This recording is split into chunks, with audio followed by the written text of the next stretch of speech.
All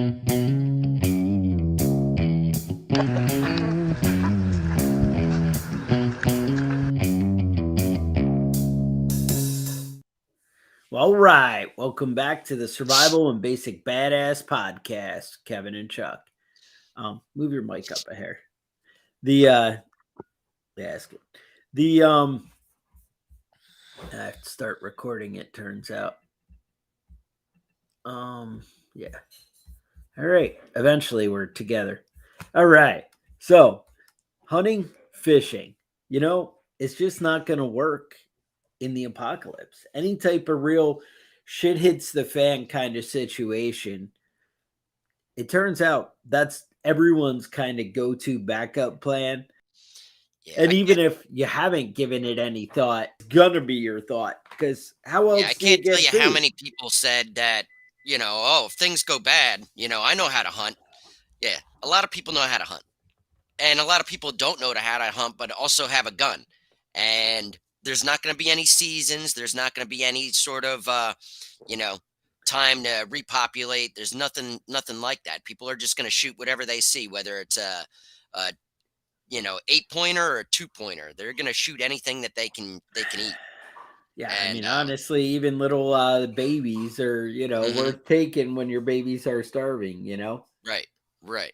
It's uh it's real easy. Everybody thinks it's real easy to go out and bag a deer.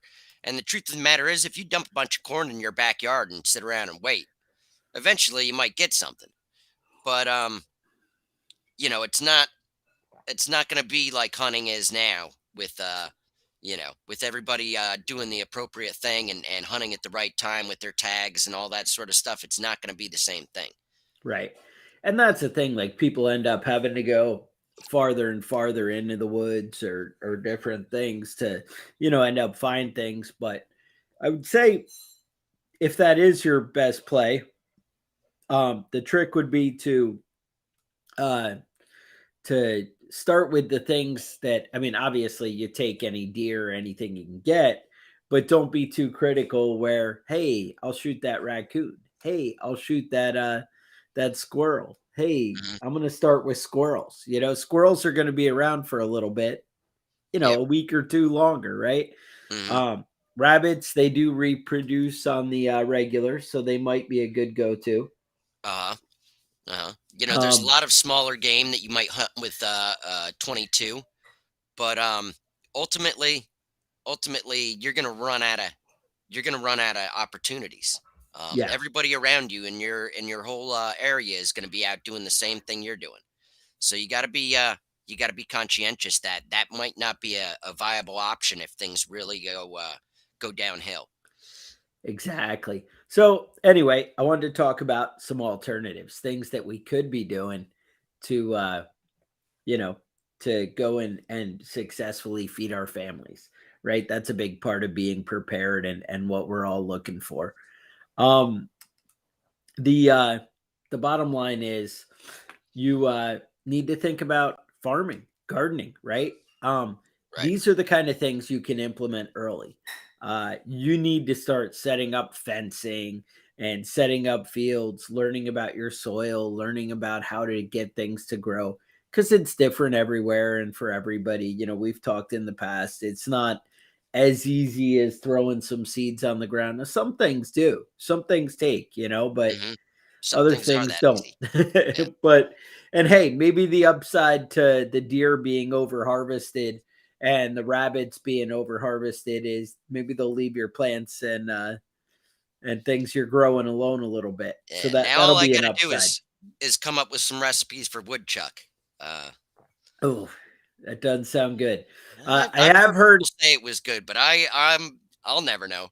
I've heard that the secret of the pros is if you do a lot of deer meat is to mix in some possum, and Oh it yeah. it basically adds the fat and the oil that you're looking for when you get with the leaner meat. That's the secret of the pros. So you can make like meatloaf or burger or something, Hmm. and have it actually stick together a little bit, a little more fatty, right? Um, that's a trick. Uh, you guys know I'm always mentioning rabbits, which I have to point out. I actually ordered rabbit cages. They're on the way. Oh, you're getting set up, huh? Um, I'm finally getting set up. So there was this website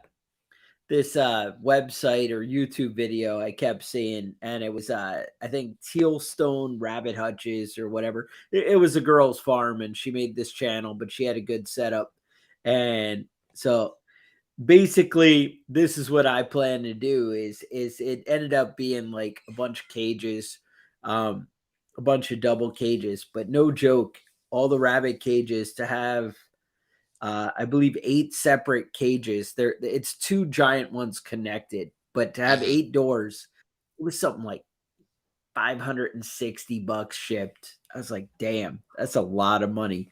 Hmm. And but I'll put a link to that in the show notes, and you check that out because the girl does a great job putting it together and how to set it up and that kind of thing. She's also got videos on breeding and all that kind of stuff.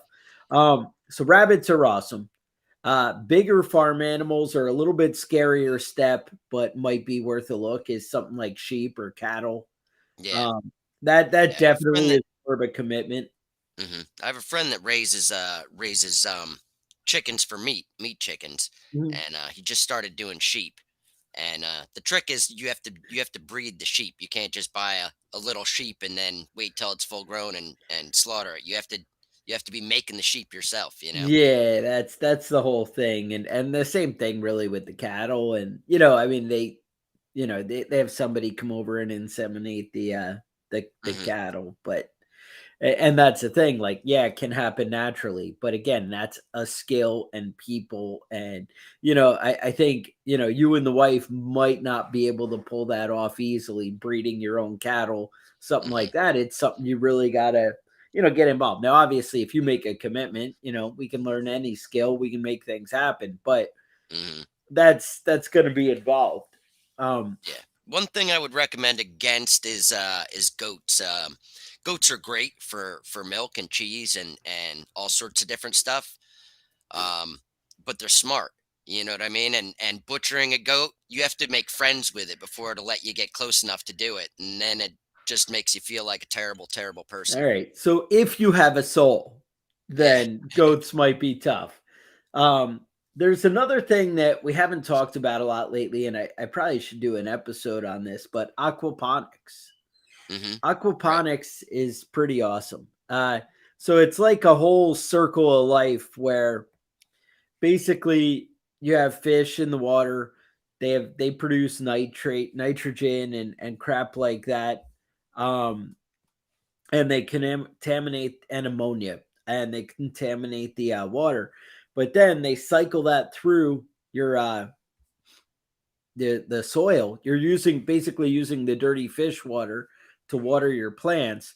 That produces a ton of nitrogen and gets rid of the ammonia, and then the water can then basically be filtered and back into the fish, and Right. it creates a happy little symbiotic environment, which is kind of cool.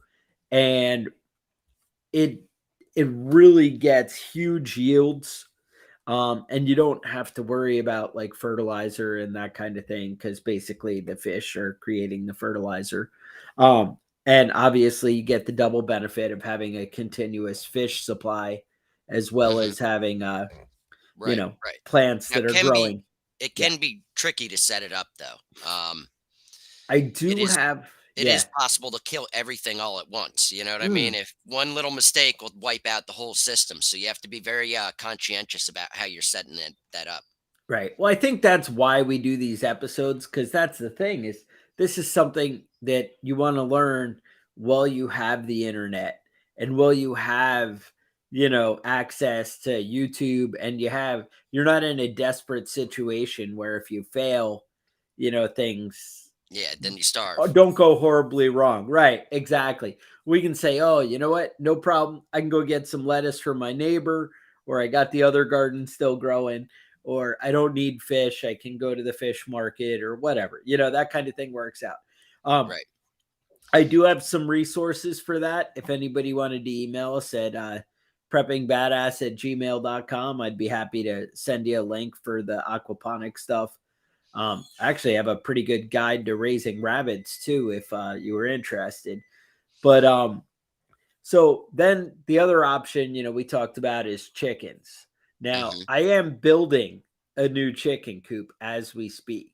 Oh yeah, And yeah, it's so I got like a little graphic there. That's what we're looking at. It's pretty big. It's nice. like 8 by 10. Yeah, I set up nesting boxes in inside.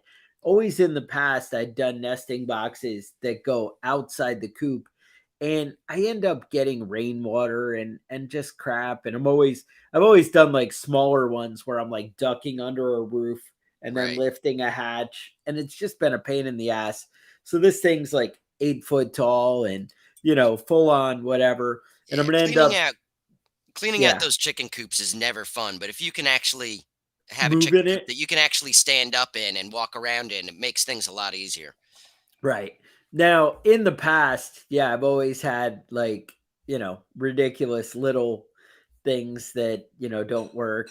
And, that's the kind of thing that you get. But, hey, now I'm stepping up, moving into the big leagues. Yeah, And I yeah. No, think, I've got my coop is built like Fort Knox. I've got all yeah, sorts of stuff trying to get in there. And be honestly, I had an issue, and I think I've finally solved it.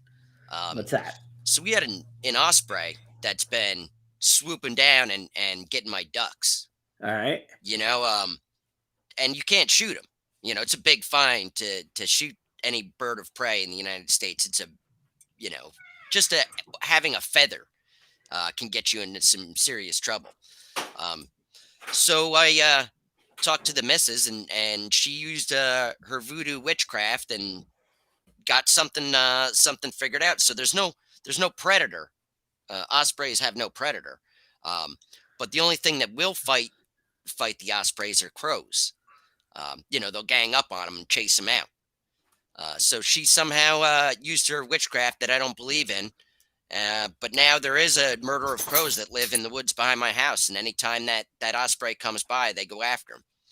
So I got to say, it's working. No, that's right.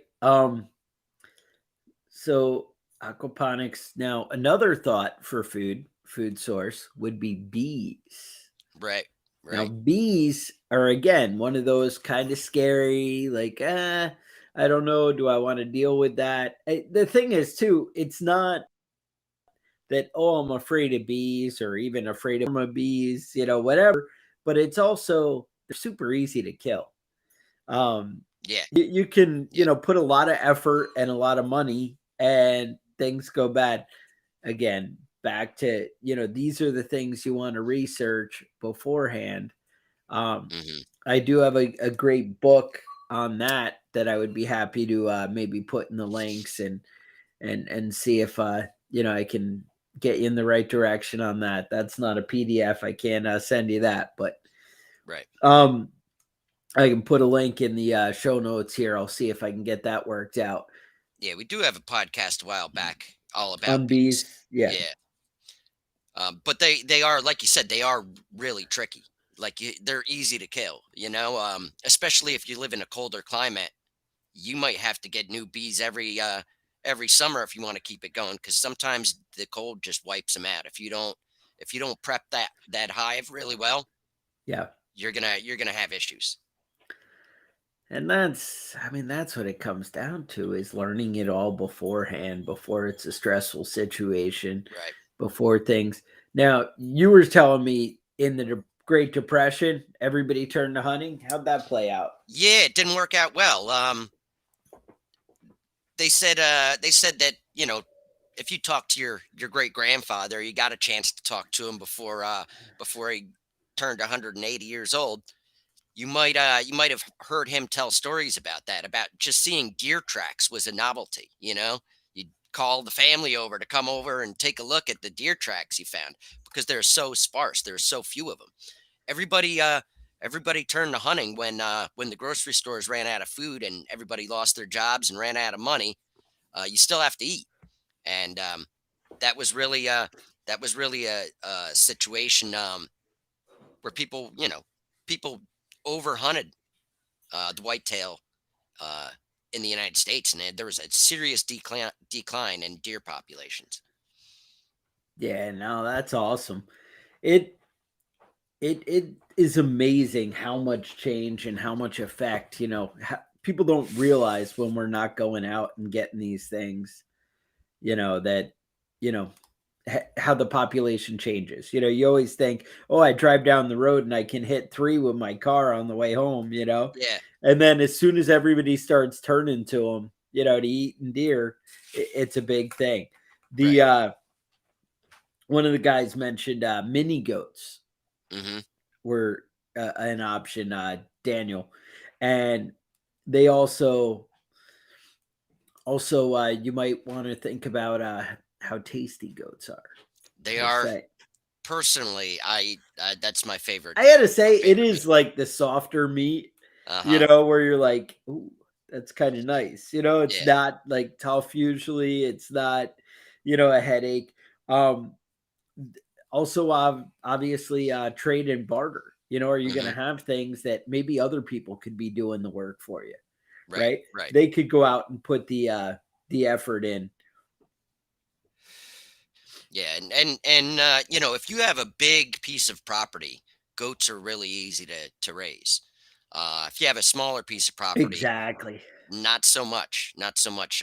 They take care of themselves, but we're talking about, 100 acres.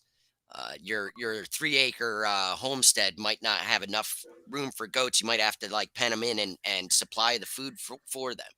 There's not going to be enough for them to eat just on their own there. Um, so it is something to think about. But I mean, that same thing goes for anything. Chickens are the same way. If you have a little quarter acre lot and you're raising chickens on them, you're going to be spending a lot of money on chicken feed. Yeah, If they have a exactly. bigger space to roam, it's not so expensive. Exactly. Yeah, a lot of guys in the comments, Slowbird and Brian, both worried about the hopper popper. I don't know if you Hmm. guys have seen. There's it's basically like a bent metal bar, and you basically just slide the rabbit right in. Slide his neck in there, and then fold it up, and it just breaks their necks. And Ooh. I gotta say, that sounds like the dream. I think they're like 30 or $40. I don't know. I haven't looked at it recently. I Hmm. kind of imagined I was gonna make something homemade to do that. Uh huh. I'm too cheap to spend 30 or $40, but I think that's definitely the way, is something Yeah. like that. I gotta look at it again and check it out. Yeah. I You haven't can just bang them in the head with a hammer too. I mean, it's not that's the other it's not way. hard to kill them. Well, I think Um, yeah, go ahead. Yeah, so I mean there's a lot of options as far as meat goes. The problem is there's a lot of people that are really interested in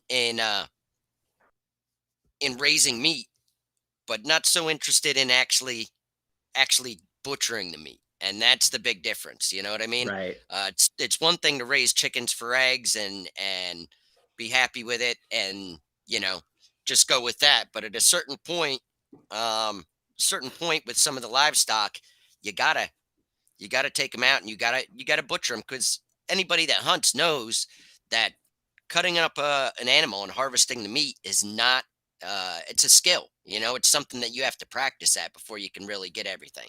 Chickens are easier, but when it comes to rabbits, when it comes to deer, those sorts of things, it's not something that's just intuitive you know right.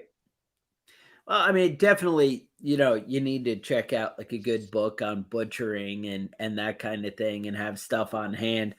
And honestly, if you're thinking, oh, rabbits are going to be my go-to, I gotta say, if you think that you're just going to catch wild rabbits and put them in a pen and get them to breed, yeah. I believe it's possible. I'm told that they really don't do well when you bring them from the wild into captivity, that they just get all sad and lonely and die or whatever. Hmm. Whereas as opposed to if you can snatch up some babies, you might have better luck.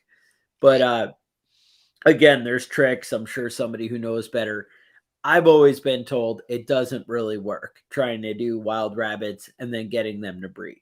Right. A lot of the prepper books, they have that playing out though. They're like, oh yeah, we just grabbed them, made a little fence, and everything's great and Hmm. whatever. I don't imagine that scenario playing out well, but who knows? Um, we I see that Darren from Mayhem Country Living. Checked out. Made it Yep. in today. I like Hmm. that. I don't know if you guys have checked out that YouTube channel, Mayhem Country Living. Freaking awesome. And Darren's been listening to the show and helping us out with ideas and different stuff for a long time. So, happy to have him. Um, Also, another thing you guys might want to look into is maple syrup or birch syrup, making Right. syrup from the trees. Yeah. That's definitely, a And go to. yeah, and the truth is you can get syrup from a lot of trees that aren't maple. Right. It just tastes worse, you know? But I mean, you can still do it. I luckily have a bunch of maple trees on my property here, so it's definitely something that I can get into. It's a lot of work, but it tastes pretty damn good when you get it right. I gotta say, if you have a lot of maple trees or a lot of trees, there is a huge opportunity for making money. I gotta say, I read about a kid who was local to us when I was back in New York, and he was pulling in like 25 grand a year just by himself doing maple syrup and just setting it all up. Hmm. And Right. but again, it's hey, you got to take 2 weeks of school off, and you gotta Right. when you're the kid doing it, whatever, and it's a big deal to Yeah, you know it's a lot of work. because Um, once you start, you're committed. You're in there boiling, and yeah, it's work. yeah, but any type of farm work is hard work. Even Oh, if it's just a vegetable garden. Um, it can be a lot of labor. Um, we made I think we did 60 pounds of tomatoes last year, but you cook that down into making it tomato sauce or making salsa, and that 60 pounds doesn't turn into 60 pounds worth of food. So when it comes to preserving stuff like that, you have to be careful. I know a lot of people there's a lot of stuff that you can preserve easily yourself at home. um Hot peppers is one of my favorites. The um the have you ever had um pickled eggs? Have you ever eaten those? Disgusting. Disgusting, no yep, good. I've tried them before. It's not worth it. But when it comes to eggs and your own eggs, you've got to 5 or 6 weeks. If you get fresh eggs and not don't wash them and put them in the refrigerator, you got 5 or 6 weeks. You got easily 2 weeks just sitting on the counter. Those right, eggs will last for a while. yeah, um, but in worst case situation, your refrigerator isn't going to be working. you know so it's going right, to limit your time on that sort of stuff. But eggs are a great trade item, great barter item.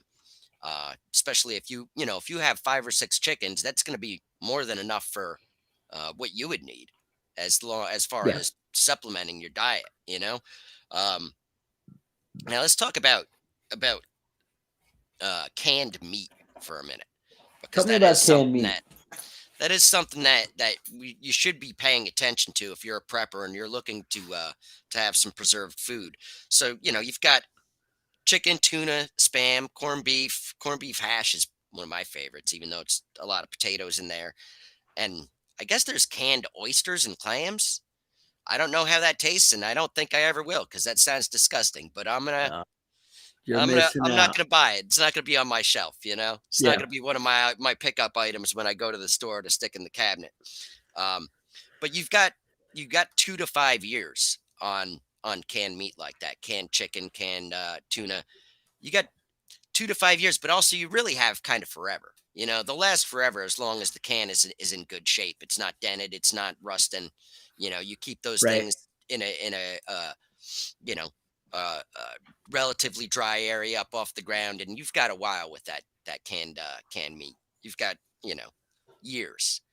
Um, so that's definitely something that's worth stocking up on. I definitely buy canned vegetables, and I buy canned meat, and I've got a good little stock up of those types of stuff. But when it comes down to it, that stuff goes a lot faster than you might think it will. You can run through that stuff pretty fast. So, um, you know, just something to keep in mind. I know a lot of people say spam. you know my feelings on spam. Don't bother. Don't bother. It's gross. I always get hate mail about that. Spam is great. You just don't know how to cook it right. Whatever, dude. There's a lot of stuff that I'm sure I could cook it right and enjoy it more, but I ain't gonna find out. Um, yeah, are you familiar with the float test when it comes to eggs? A lot of people don't know about the float test. So you take your eggs and you stick them in a bowl of cold water. The eggs sink, it's fine. The eggs kind of float, stand up at the bottom, but float up. They're still fine. When they float to the top, don't even bother cracking that thing. Just throw it out. It's gonna stink up your whole damn house. Oh, yeah, we do that. I I don't know. The big thing is to like have the rotation. They have the baskets, where you put your eggs in and kind of have it in a cycle. It's just like rotating your canned goods or all your other stores. You just kind of got to get into a system where you're really, Right, on moving top through of your paying food. attention. Yeah. That's pretty good. The other time where I think it's a risk is you'll get chickens that will lay eggs in random spots, Mm-hmm. and we'll Right. find 20 eggs and we're like, shit, what How do will you you? do Right. now? How old Right? is this? You got a pile of eggs and you're like, I hate to throw them all out, which honestly, usually if it's in a big production time of the year, like the middle of the summer where we're just getting way more eggs than we can handle, I'll just break them on Right. trees or whatever. Uh I huh. know people will cook them up for their dogs or whatever. My dogs get plenty of eggs. There's no worry there. But Right. you know, you find a way. And obviously, depending on the animals you have, you can do things. You can feed your chickens like scrambled eggs. I know people be like shocked and horrified. The trick is you don't want to just break them and let your chickens eat them because they will actually start breaking eggs in your And eating coop their and own that kind eggs. of Yeah. thing. That's a big thing. I find it a little weird, whatever, to feed your chickens eggs, but whatever. There is lime storage. I've Yeah. I've never never tried that tried either. it, but I've watched videos on that, and it basically like calcifies the outer shell. I Mm-hmm. believe it's just like lime and water, and they put like kind of dip it in, and then that works out. Yeah, obviously if you had like pigs, that kind of thing, which pigs we didn't mention. Pigs would be Mm-hmm. great. That's also something I keep thinking about braving. Yeah. Well, it's the And same thing. The pigs and the goats. It's the same thing to me. You know what I mean? Pigs are great. They fatten up fast. They'll eat anything. But it's also the same thing. Killing a pig is not like a pleasant chore. I will smash a rabbit's head in. I will wring a neck of a Kevin, chicken, no problem. But I but what feel bad about when you see the pigs. when they're They're cute friendly. and furry and you see Uh them huh. shaking the little bunnies all Yeah. sad? No, I No, have you don't no care. feelings for them. Pigs, though. I mean, I love bacon. I eat ham, but I ain't butchering it myself. We That's leave just that to the pig guy, huh? yeah, yeah. I have the same friend that raises the chickens, raised a pig, and turns out the pig now lives in the house with him. Yeah, you're making So room in the bed for the pig, right? yeah, it didn't work out for him. Yeah, I I mean mean they're that's it. cute, There are a lot of animals that'll kind of eat anything and just be, right? good to go with any of your scraps. So that's the thing is to find the trick where you're completely, utilizing every aspect of it. You learn the tricks that there's no waste and you Hmm. move along. But Yeah. yeah. Anyway, um, another thing, like as preppers, another go-to that you always hear about. I mean, this used to be the staple of prepping. It's funny. I feel like we've all kind of got away from it. Is long-term food storage, right? I Right. mean, just having a supplied pantry and being on top of stuff, especially if you can do the grains and the stuff. But it's so hard to sustain it. Actually, that was one of the things Darren from Mayhem Country Living had pointed out was you can freeze your stuff like your rice and your stuff like that you're buying, maybe bags at Sam's Club or whatever. That's pretty much how I do it. And if you freeze it for like 3 days before you pack it, then you'll get a lot more life as far as, insects or anything Right. like that kind of ending up growing and whatever. Uh, you know, that's something you want to look at. I actually have Yeah, a same big goes for freezer, pasta and yeah, right? all that type of starch stuff that you might save long term. Right. And because I don't have I didn't get a deer this year because I was slow getting out and whatever. Turns out my freezer's empty, so now it's just full of rice. So, All right, there you hey, go. teach their own. At least I have the space, all right? Don't judge me. That and a bunch of store-bought sausage from for I think it's like Bass or something, sausage for my breakfast. But aside of that, That's it in there right now, huh? All right. Now, we talked about rabbits. We talked about bees. We talked about aquaponics. yep. Let's talk about goats a little bit more. Okay. Um, Now, goats are a really smart animal. They'll eat just about anything that they'll eat poison ivy. They'll eat just about anything that grows on leaves and turn it into milk. And I don't know if you've ever tried goat milk before, but it's fantastic. It's great. Um, Goat milk and goat cheese, some of my favorite stuff. Some people just won't eat it. Just they don't even want to try it, but you gotta try those things out, man. Be surprised. Same thing with like duck eggs, different types of eggs. A lot of people not interested in it. They're not going to eat turkey eggs. They only want chicken eggs. But Yeah. you're used to eating one type of egg, and yeah, it tastes a little bit different. Everybody says, oh, they're all the same. They're not all exactly the same. They're a little bit No. different. But I mean, it's different isn't bad. Sometimes change is good. Right. Yeah, my buddy was always pushing his duck eggs on me, and I'm like, I don't want your crappy duck eggs. I don't know Uh what huh. you're doing. Uh huh. You I know, I it, get a lot of duck eggs, and anytime I ever give them to somebody, they're like, "Well, I'll try one or two, but don't give me a dozen. I'm not going to eat all of them." All right, whatever. yeah. Different strokes, fine. Yeah. Yeah, and Now quails. in the It's another good one. yeah Yep.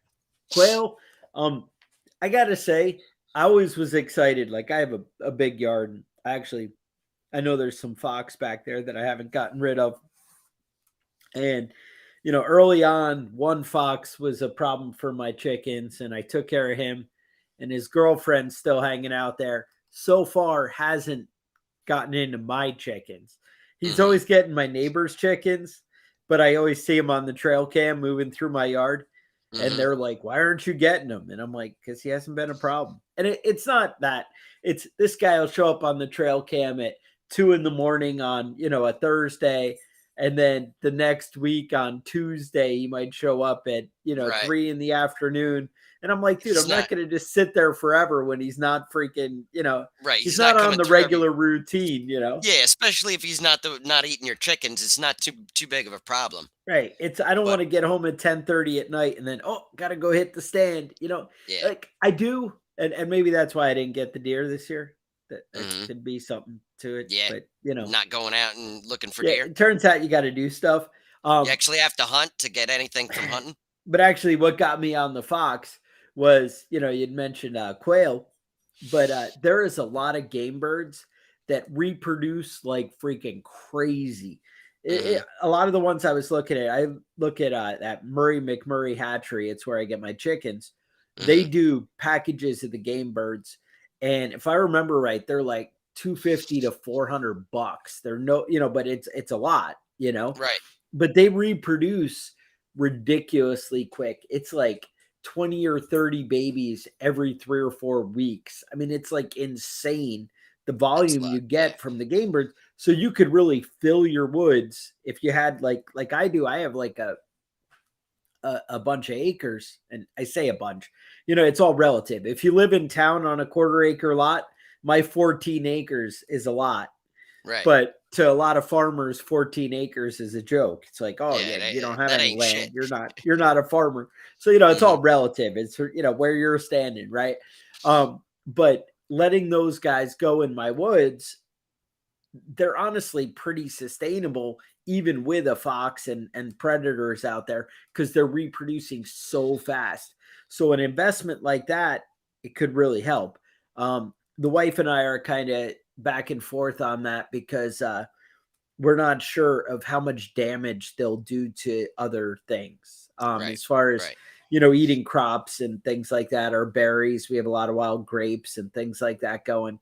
It's how much do you want to, it's a trade off. It's how much do you like meat over vegetables? So obviously, I'm in favor of the meat, and she's in favor of the other way. So, Yeah. uh, another thing Brian had pointed out: bees equal mead, That's and right.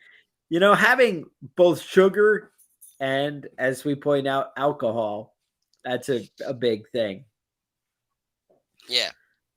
Yeah. And I'll tell you something, between you and me and everybody listening. I think mead tastes like shit. Not a fan. But I mean, it's better than no alcohol, you know? I'll take Yeah. beer any day over mead, but, you know, I don't know. Up by you, I think you have some kind of Renaissance fair that you got to go get your mead once a year and cash in on stuff. I yeah. haven't ever tried to make it. I haven't really got into it. I do Mhm. know there is a bunch of hives within, a quarter mile of me. Um, like I said, the wife and I keep talking about it. It's probably a couple years out. You saw how long it took me to commit to rabbits. I was Yeah, you've been excited, dude, talking about that for a while. for probably at least 2 years. Thing Mhm. is, $600 is a big freaking nut. Plus, it's work. It's Right. a It's a lot big. of work. I got to go out, and I mean, it's just one more thing. I got to Mhm. put together all these cages. I got to set it up. I got to go out there. I got to put them together and breed them, and it's stuff. Now, I understand. You're like, oh, well, if you work a farm, that's just part of it, and whatever. And farms are hard work, and that's great. But I also work a full time job where I work 60 hours a week, and it's Mhm. like, all Right. right, I got a lot going on, Right. and so Well, I that's mean, just something to think about. yeah, it's I mean, that's ultimately the issue with any type of farming, whether it's a vegetable garden or you're raising animals, it's a lot of work. It's a lot of work to keep that going. And you could spend you could spend 10 hours a day working on your vegetable garden and save $15 a week in vegetables, I mean, it's a give and take, you have to know what you're doing and make things as easy as possible for yourself, and then everything else will kind of work its way in there. Yeah, no, exactly. You got to figure out what works for you, and that's like, I mean, I understand. Like the meat is like it's kind of like beer, right? Um, Yeah, it's a little I sweeter. I used to make beer a lot, and it's a lot of work. Like the big thing was just washing the bottles, and because you got to Right. get rid Get of clean. any kind of yeast, or you're Right. going to get funky tastes, right? So Right. you just want the yeast that you want. But the problem is, you clean everything out with bleach. Well, you got to make sure you got rid of all that yeast, or sorry, all that bleach, because you might kill your good yeast. Yeah, the So yeast you I want. use like 50 gallons because I'm paranoid, washing all the bottles, 50 Uh-huh. gallons of water. And it's a fair amount of steps, and you got to go back and check it and switch it. It's not like, all right, today's the day I'm going to make beer. Well, it's I need today, and I need in 2 weeks, and I need in a week after that, and Right. I'm going to do it all. And sometimes it would be like really good, like, hands down, it'd put like Sam Adams or something like that to shame, where you're like, oh, this is really good. Right. And the craft beers or something. But then other times I'll make it and I'll be like, yeah, it's kind of like Bud Light. Yeah. And you know how it is. You'd Right. be like, yeah, I could do without that. Yeah. It And takes a lot of work and a lot you of just don't practice want to to get good put at it. that kind of effort and then end up with crap. No, I would Yeah. say most of the time, I've gotten to the point where my fails are like, all right, it's like Sam Adams. It's okay. Right. But I want it to be better, because I already paid, to make a case of beer, what, like 28 beers or something. It's going to cost me like $20. And I'm like, yeah, I could buy Sam Adams for $20 and, Yeah. Yeah. or, Without all the 40, work. whatever. Right. Yeah. But anyway, just something to think about. Yeah. It's definitely yeah,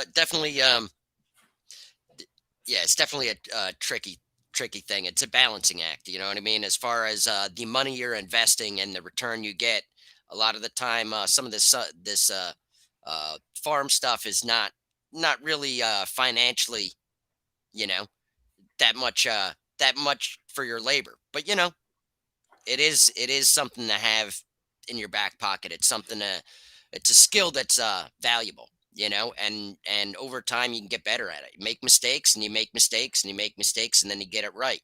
And turns out it's all worthwhile at the end. Um, there's something satisfying about eating your own eggs and drinking your own beer and that sort of stuff. It's same thing with hunting, you know. Um, satisfying that you got it yourself and you did it yourself and you did all the work yourself. I mean, It it is is. worthwhile And when you like don't. all your buddies are like, "Oh, this is the greatest thing." And I mean, that is cool, but Hmm. Yeah, yeah. All right. it's just effort. So, like I said, a lot to think about. The idea is really what we were getting at with this is you really need to start to step up your self-sufficient game.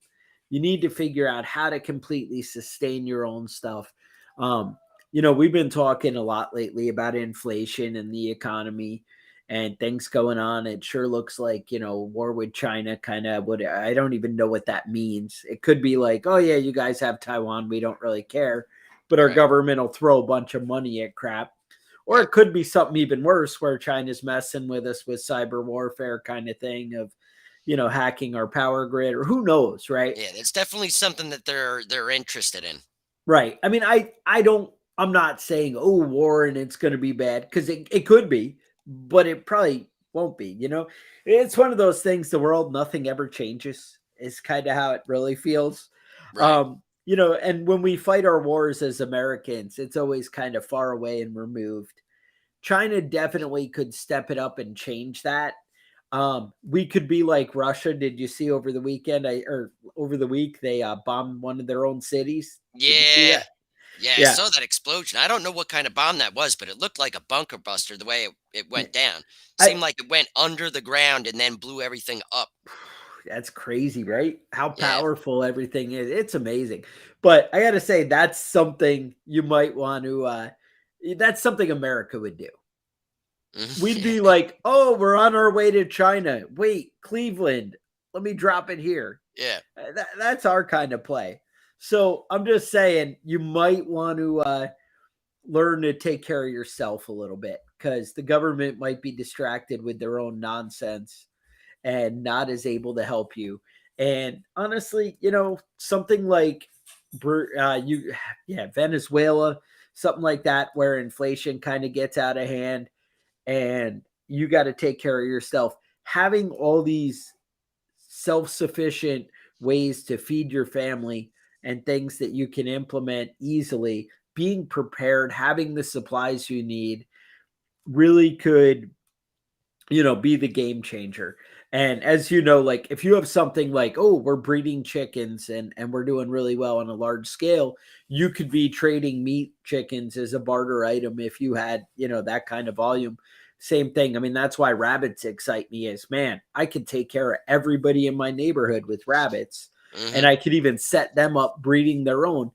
People are a whole lot less likely to come steal from you when you're sharing lots of rabbits or setting them up to breed their own. Hey, I Right. can give you a breeding pair and you can be good to go. That's the kind of beauty of it. Mhm. But learning the different tricks, again, like honey, you can really step up your volume with that and be pretty cool and sustainable. But it's something you have to learn and figure out. Same thing, aquaponics. People are like, well, I don't want to eat fish every day. And you can really set up a system where you could have fish every day, but Mhm. you could also trade fish with the guy who's growing rabbits next door. Right. And that's the whole thing is kind of talking to your neighbors. Hey, I can't take on everything in the world, but if I take on rabbits, you could take on chickens and the other guy can do pigs and you can kind of work out a system where you all kind of work together. Right. And that's awesome is being sustainable and having it. So I appreciate all you guys in the chat, hanging out and lots of comments. I appreciate you showing up here every day. So It would be great if you like and subscribe to the channel. It always helps. We're trying to kind of grow it into something. YouTube hasn't been our thing. Faithful guys in the podcast who are there consistent every week, downloading every time. I love it. Any kind of reviews you can leave anywhere, likes, that kind of thing. We appreciate it. And I would say with that, stay safe and we will talk to you guys next week.